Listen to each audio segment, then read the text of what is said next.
everybody. Welcome to our Lunch and Learn today. I'm so excited to discuss this topic of how can we be a better leader. I mean, whether we are in a leadership role ourselves or we're working towards getting there, or we're just within the role within our company, trying to essentially be a better be a better leader. How can we go about putting ourselves in the best position to thrive, to succeed, to ensure that not only we're being the best leader ourselves, but that we're bringing up incredible leaders around us too. We've got a great guest with us today for our Lunch and Learn. We've got Peter Economy. Peter is a best-selling author, ghostwriter, and publishing consultant with more than 85 books to his credit and more than 2 million copies sold. He writes columns on leadership for Inc. He goes by The Leadership Guy, and he also served as the associate editor for Leader to Leader magazine. His latest book is Wait, I'm the Boss? The Essential Guide for New Managers to Succeed from Day One. Peter, thanks for being here. It's great to be here. Thanks so much. I appreciate it. So we're here to talk about how we can be a better leader ourselves, but also how can we bring up other leaders to be better leaders around us. I guess I would love to learn just from your perspective, how has leadership evolved over time? That's a great question because in some ways it hasn't evolved. I mean, I think the basics of leadership are very much the way they have been for perhaps centuries. You know, I think some of the best leaders of all time were the most inspiring people of all time. You know, you think about great leaders and they're very inspiring people. But of course, things have changed too. And it's mostly that's in the way that we lead. That's the way that we've moved from a top-down hierarchical form of leadership. I mean, that's what companies were doing when we went into the Industrial Revolution to work in factories and so forth. People realized that to keep people working at maximum efficiency, you wanted to have a hierarchy, a really strict hierarchy, and measure performance very strictly and metrics and so forth. But now we're going to more of a less hierarchical system where, you know, people are given more responsibility, more authority, lower down in the ranks. So it's not so strictly, I'm the boss, you know. It's not the boss does everything, the boss knows everything, the boss is the boss. People are being given that authority and responsibility themselves now. It's changed. It has changed in that way. Yeah, I guess what I'd be curious to know is, I think that's one that's fascinating. I think that there's different leadership styles for different times in our history. I guess what was advantageous about that very authoritarian leadership style back perhaps in the Industrial Revolution, so 20s, 30s, 40s, 50s, 60s, 70s, and how, I guess, why is that less effective today? Yeah, I think it's interesting because if you really look at the history of it, you know, most people before the Industrial Revolution were farmers, they were craftsmen, craftswomen. They were people who were sort of their own boss. For the most part, people were their own boss. You know, sure, you had people who worked for companies, but they were usually small companies. There were no large companies back in until the Industrial Revolution, where all of a sudden you have these big factories. And you had to have a way of making sure people did what they were supposed to do. It's almost like a military boot camp. You know, you see the films where someone goes to boot camp, they shave their hair off, they start yelling at them. I mean, that's sort of the same thing. You're trying to mold them into a different kind of person than they are. You're trying to kind of beat the, I don't know, the initiative out of them in some way so that they start following the rules. You know, that all of a sudden the rules are different and you've got to change the way you act. And it's very much the same, I think, back in the Industrial Revolution. All these people who were their own bosses, they were farmers, they were craftspeople, they were whatever they used to do. All of a sudden they had to work for a boss. And the only way that the boss could keep control over an organization, especially a really large organization, was through this hierarchy. I'm the boss, you do what I say or you're out of here. You know, it's really simple. That is really fascinating. It's well, it almost begs the thought. The question was perhaps this authoritarian style of leadership, perhaps that wasn't a good style of leadership to begin with. I love what you kind of discussed and kind of led down the rabbit hole of, we were trying to change people from being more creative, where they were their own boss, let's say as farmers or craftspeople, to now working for a boss. But perhaps in that day and age, maybe in the, you know, just immediately after the Industrial Revolution, 20s, 30s, 40s, 50s, 60s, there wasn't as much widely circulated media that anybody could input information into. So perhaps this leadership style wasn't that effective back then, but because of the conditioning that we had provided, the people that were given the voice, that being the people that were higher up on this hierarchy, they were telling others, this is how you follow the rules, this is how you stay in line, and we were almost conditioning ourselves to believe, okay, well then this is how I have a successful career. We just work for the same company for the rest of our lives. We are okay with having this boss. We're okay with kind of letting the decisions be made by people other than ourselves and just kind of following the rules of being okay with our paycheck. Is that kind of what where you're kind of going with this, Peter? Yeah, I think it's really interesting that, that kind of road we're going down here, because yeah, we were all conditioned, and this basically held sway for 150 years. I mean, since the mid 1800s, maybe 1850, 1860-ish, when these factories started coming around, the advent of steam engines and all this kind of stuff, basically held sway until the last couple of decades. I mean, most companies were very hierarchical, and even today, I mean, there's companies that are still hierarchical. There are people who are the boss. I'm the boss, and what I say goes. I don't care what you think. If you got some, if you think you know the answer, then you're in the wrong place. Get out of here, because I'm the boss. I know. I mean, that's still out there. But I think overall, yeah, it's interesting. If you overlaid today's philosophy, of leadership, of giving people more, allowing them to be creative, allowing them to use their own brains. If you overlaid that back 150 years ago, it might have actually worked better. Who knows? Obviously, we can't go back there, but it certainly works better today. People do not want to be bossed around. People do not want to, be ignored. People want to feel like they're part of an organization that's doing something. They want to change the world. Everybody wants to have a job that has an impact on people, a positive impact on people. And smart bosses, smart managers, smart leaders know that, and they let people go. They let people do and be creative and give the best of themselves. That's really fascinating. That's a really interesting thought. I'm thinking about right now what you're saying. It almost is like what you're saying is that it's our own human nature to be entrepreneurial, to drive our own creative process.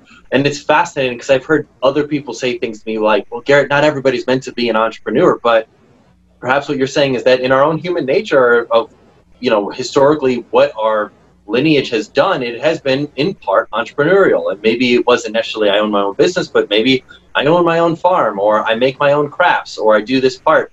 And so as leaders, if we can empower our people to be entrepreneurial, or intrapreneurial sometimes is what it's called, so then they can go out and do their own projects, feel like they've got autonomy over how they do it, when they get it done, and what the outcome is, that can empower them to really feel like they've accomplished something and did it on their own without necessarily feeling like they're following the rules of somebody else. Right, and I think the key word that you said there was entrepreneurial, because I don't know how many times I've talked to managers who will say, I just don't understand why my employees don't treat the business the way I do. These are people who, company owners or managers or executives. I don't understand why they don't, treat it the same way I do. They don't look at this business the same way I do. Well, the reason is because chances are you haven't given them ownership. I mean, that's the other key word that is in there, is a sense of ownership, or a physical, true ownership, where they get stock, they get stock options. But even if they don't get a true equity ownership, at least they need to feel like they have ownership over the work they do. And that's exactly what you were saying, is that you give them autonomy, you give them authority, you give them their projects, you let them run with them. And you don't tell them how to get somewhere. You tell them where you want to go. You tell your people, I want you to get to this goal. Here's the goals we're setting. Let's achieve these goals. But I'm not going to tell you how to get there. That's up to you.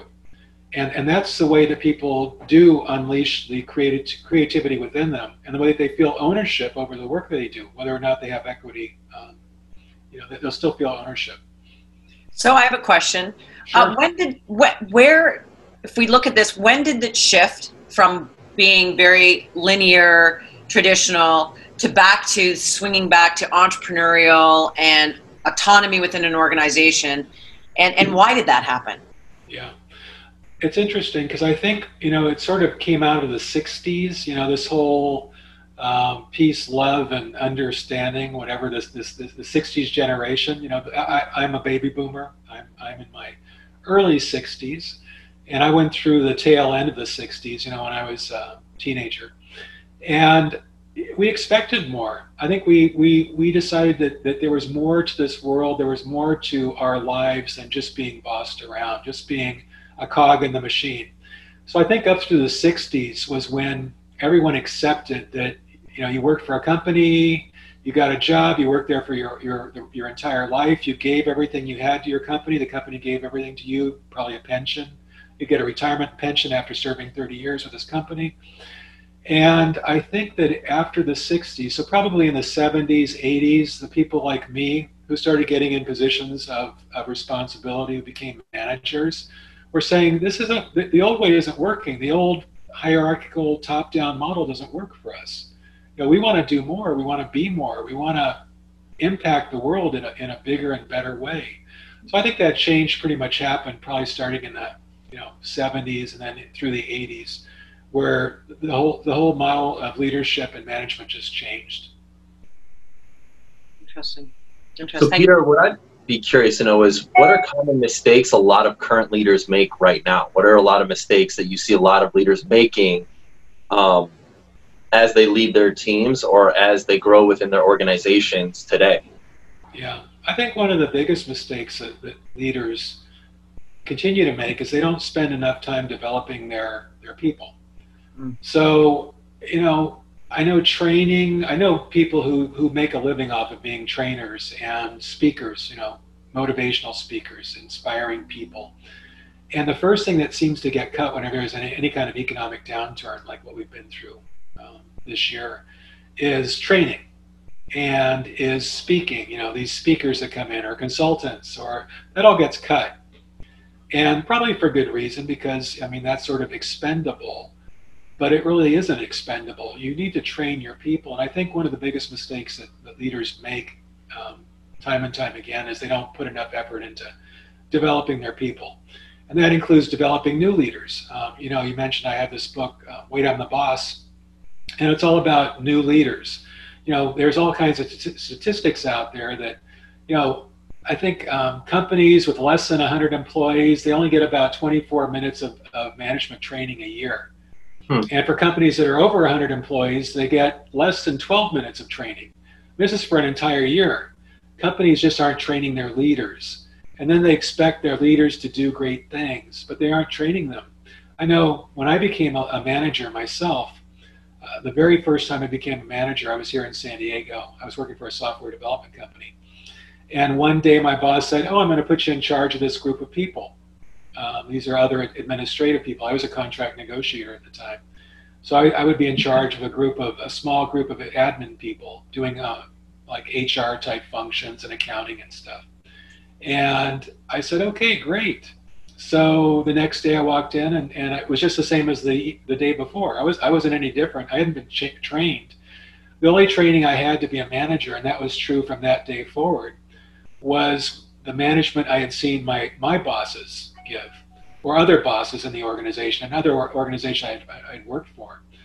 It was just seeing what other people had done, and maybe some of the bosses were good, and maybe some of them weren't good, but that's all I had to go on. So again, not developing employees, not in developing the new leaders that you have is a big mistake, big problem.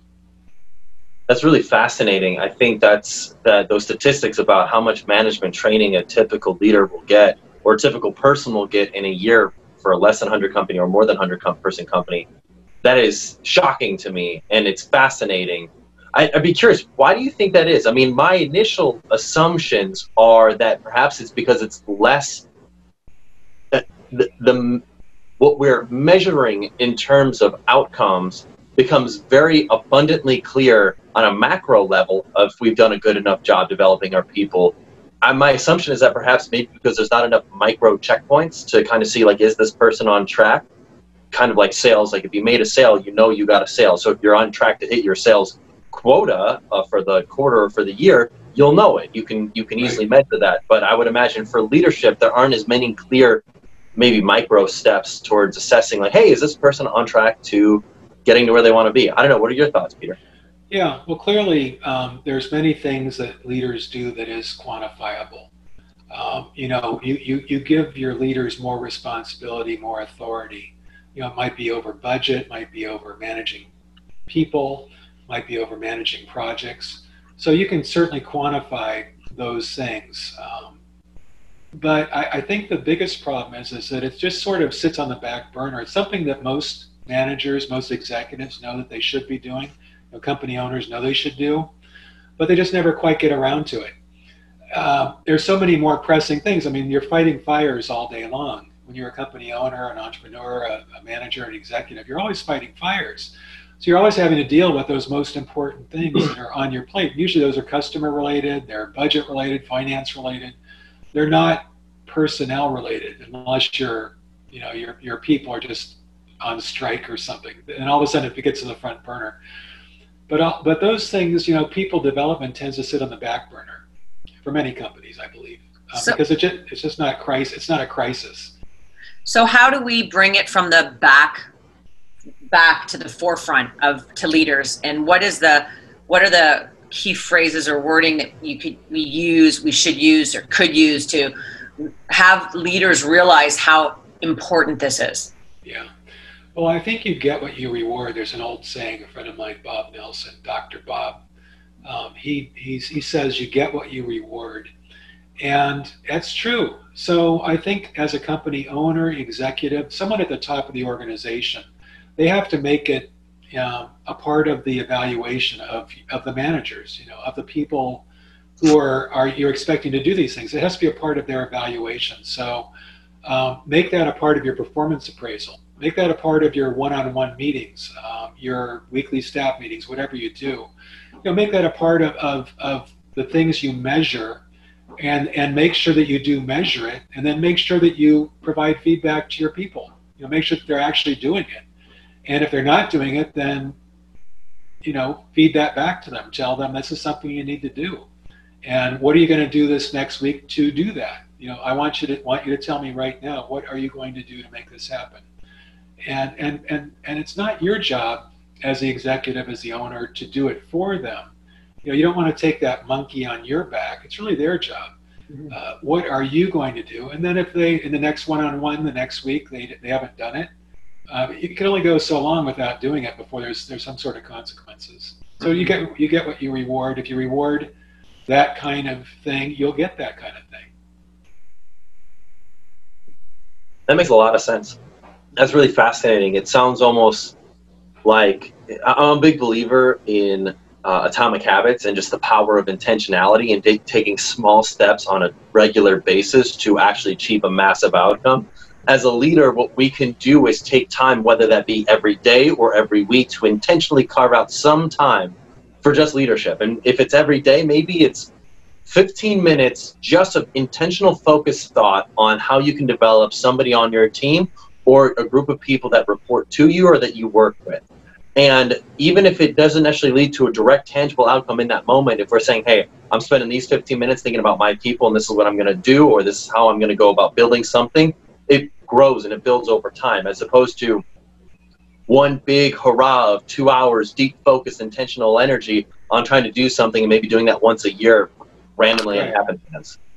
Yeah, and there's a lot of ways to do this, besides sending somebody off to a course. I think the natural reaction for a lot of leaders is to just, where's a course I can send this person to?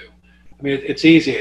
I can just spend a little bit of money and I don't have to think about it. They'll take this course, this training company will take care of it for me.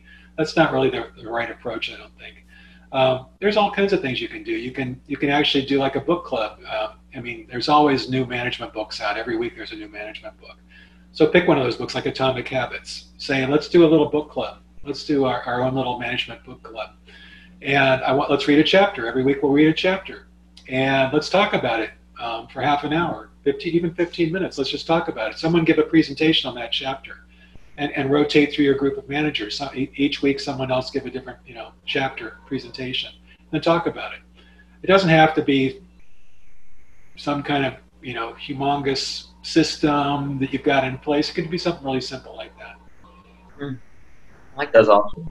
how can we catch ourselves when we're in bad habits? Like if I start to potentially go down a negative habit as a leader, how can I catch myself? I think as leaders, we all intentionally want to be the best leaders we possibly can, but then something slips by the wayside or something happens, and then that leads into potentially some bad habits, and we know we shouldn't do it, but we justify why we do it anyways because of this or that reason, and then all of a sudden something happens, and then all of a sudden it comes to the forefront and we think to ourselves, oh crud, what is going on? Why did this happen? How can we catch ourselves before we get to that moment? How can we catch ourselves in bad habits and course correct? Yeah, I think there's a problem that we all have. A lot of us are blind to our bad habits. We're myopic. We can't really see them well. They're fuzzy, and we may not realize we have bad habits. And we'll be, again, we're busy fighting fires. We're busy taking care of this. We've got kids screaming in the background. My dog is jumping on me. All kinds of things are going on. So, we tend to lose that focus on that. And I think the important thing to get is someone that you trust, someone who will point that out to you. You need feedback. You need other people who kind of watch your back for you, whether it's your boss. I mean, ideally it's your boss who's giving you that feedback in performance, and not just every, once a year. It should be happening all the time. If you're in a meeting and you make a bad presentation because of some bad habit, you're doing something that gets people distracted, some nervous habit. You'd like someone to point that out, and maybe your boss will. Have someone trusted. Ask somebody to let you know when you're going down the wrong road. You need trusted people who will be, have candor, will be honest with you, won't pull any punches, who aren't the yes men and women who just say everything you do is great, I love you, you're wonderful, you never do anything wrong. You need someone to give you that feedback, and because we may not see it ourselves, we may never see it ourselves. You can't expect to see it yourself. So I think find somebody. That's so true. It's funny you mentioned that. I mean, we choose actions because we think they're the best action in that given moment. We justify it in our minds for why we choose to act in that way because it is consistent with how we've decided to act. It's part of our identity. But that opens up a whole can of worms because it makes you think to yourself, well, there's a few different things. One, how can I foster a culture that is open to them giving me feedback? Two, how can I ensure that I am not defensive when I do get this feedback if I've acted incorrectly, because that's not easy. And three, how can I ensure that they feel comfortable being objective with me and just giving that objectivity to me and being candid with me and just saying, hey, here's where I don't know if you really hit the ball. How can they give it to me in a way that's gentle enough that it's like I can eat it and consume it versus me reacting defensively? Yeah. It's just something you got to get over. I mean, that's, there's a book, and I've never read it, Radical Candor by Kim Scott, I think it is. And I'm working on a book project. I write books. I do a lot of ghostwriting for people. And one of the books that we talk a lot about in her book, the person I'm ghostwriting this book for, is Radical Candor. And it's all about that. It's all about just tell me the way it is, like it is. You don't have to be nice. You don't have to pull punches. You don't have to try to sugarcoat it, beat around the bush. Just tell me the way it is. But you're right. The flip side is you've got to be ready to accept that. You've got to be ready to accept that feedback without defensiveness, without getting your feelings hurt. This is good. I mean, feedback is the breakfast of champions. This is something that's a good thing to get. It's something you should want to get. And yeah, it might hurt. Oh, it hurts, and it stings, and the words, are powerful. But boy, it's for your benefit, and it's for the benefit of your organization and for your customers and the community in which you work. Yeah, I think sometimes as professionals and as people, we have to get out of our own head.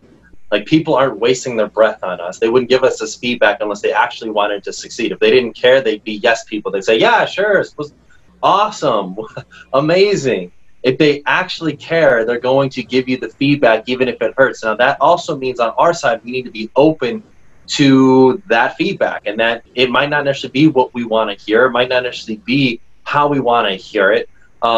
I'm a big fan that you brought up Kim Scott, huge fan of Kim Scott. She talks about this thing called ruinous empathy. And then on the flip side, being overly harsh on your people just for the sake of hitting numbers. And so Right. to kind of convey that ruinous empathy is this idea that we became a manager because we were a great individual performer. And so when we become a manager, we think to ourselves, oh, shoot, I want to be the most nice and empathetic leader I possibly can be, and be okay with us not hitting actual numbers or goals or quotas that we're trying to hit, because I want to be someone that's well-liked.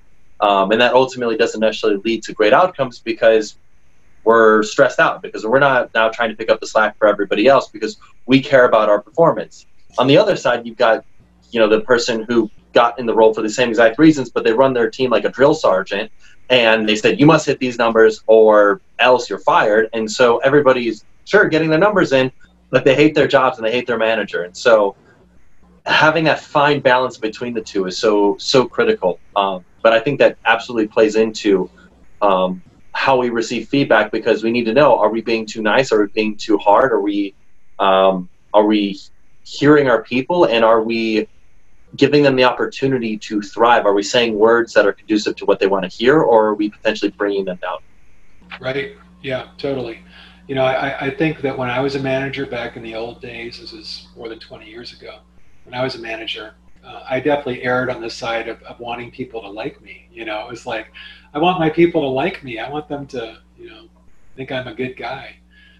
More so than erring on the side of being direct, you know, highly directive. I should have been somewhere in between. I was more on the side of, I just want them to like me. So I'm not a manager anymore. And that has its downfalls, because if you're so focused on being liked by other people, you may not necessarily get the results you're trying to accomplish with your team. Whereas if you're so focused on the results and not on the people, you're going to potentially have a lot of turnover on your team and having to rehire, retrain, and rebuild more people back up. Yeah, and again, the key phrase there is you get what you reward. You know, if you're rewarding people for, you know, saying nice things to you, then you're going to get lots of that. If you're rewarding people, you know, by beating them up because they don't make the numbers, well, guess what? They're going to leave. they're going to find a place where they don't get beat up all the time for things like that. You know, sure, they've got to perform, but you don't need to get beat up all the time over. Peter, what are your thoughts on the way you manage is also the way you are in your personal relationships? So if you can change the way you are in your management style by having vulnerability, trust, and communication, that would probably affect or change the way you relate to your personal relationships. Yeah, I think when you go that direction from, you know, your work relationships to your personal relationships, that could very well be the case. You know, obviously Brene Brown is out there with vulnerability and courage. You know, those are her big things. And I know that people who are inspired by that, you know, by being more courageous, being more vulnerable, that's got to carry over into your personal life. That's got to be something that you just carry throughout your life. I mean, I know personally, there's things that I do. I don't worry about what people think about me. I don't really care. But I used to worry about it. And I think that I realized in my work that I'm really good at what I do. So I'm carrying that with me throughout my life. You know, that carries over into my personal life too. I don't really worry about what people think about me in my personal life anymore, although I used to. And I think that came out of my work life originally, because I felt really accomplished in what I do. And I just had that self-confidence and self-esteem, that strong sense of that I then carried to the rest of my life. That's great. Peter, I'd be curious, just on that same note, where do you see the future of leadership going? I think the future of leadership is definitely headed toward a direction where people are more independent. So people become leaders themselves. So I worked on a book a long time ago. It was called The Leadership Ensemble. It was about an orchestra. It's an orchestra in New York City that doesn't have a conductor. I mean, most orchestras have conductors. I mean, that's, you know, there's someone up there at the front that leads the orchestra. That's the leader of the orchestra. This orchestra doesn't have a conductor. So what they do is they have this model of shared leadership where it rotates throughout the organization. So people rise when leaders are needed. Someone rises to take that leadership role. It could be anybody. There's this organization had, say, 40 people, 45 people in the orchestra. Any one of those 45 people could be a leader at any time, depending on what piece of music they were working on. Someone was an expert on that one piece of music that they wanted to play. They would rise up and take leadership roles. I think that's what Gore, so the Gore company that makes Gore-Tex, they've been very famous for their leadership model for quite some time. And that's what they do. When someone becomes a manager there, they just draw from the employees, and someone steps up into a management role. So I think you're going to see a lot more of that in organizations where leadership isn't so much a fixed position. You know, we don't just name you the manager and you're the leader. I think you're going to have leaders throughout the organization, more so. And now that people are working more so away from the office, we'll see what happens after this year if people remain working at home for the most part, or if they end up back in their offices. I know that REI, the big outdoor equipment company, retailer, they built this humongous multi-million-dollar headquarters building, I think in Tacoma, Washington or something. Beautiful. They spent years and millions of dollars building this building. Then COVID hit. All of a sudden they sent all their employees home. They said, actually, this is better. This is better for us. It costs us less money. The people are doing exactly what they need to do. And now their brand spanking new headquarters is for sale. You can go and buy it because they don't want it anymore. So I think a lot of companies are going to be looking at that. So if people aren't in the office all the time, they're going to need more leaders out in the field. You know, people in their homes being leaders, or in teams being leaders. I just had a comment on that.